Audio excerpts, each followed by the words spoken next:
ఏం తమ్మి బాగున్నావు?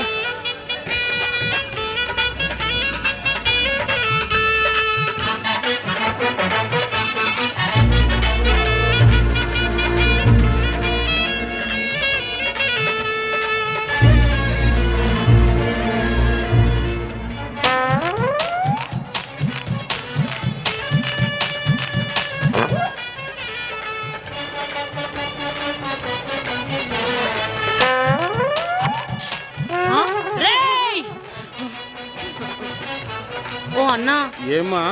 గా మార్తి వాళ్ళకించి వాడెవడో నాకు కనుగొడుతున్నాడే. మా అక్క కిరికిరే. ఏమ్రా బలిసిందా? నా చిట్టి చెల్లెకు 100 సంబంధాల తర్వాత 101 సంబంధం. పెళ్లి పిల్ల కన్ను కొట్టినవంటే నువ్వెంత సాడిస్టు నాకు అర్థమైందిరా. రే పిల్ల ఈమె అరే ఊకన్నా ఈమెకెవరన్నా కన్ను కొడతారా అన్న? మాకు టేస్ట్ ఉందన్నా. అరే నా చెల్లి అంతా కలుసుకుని ఆదరా.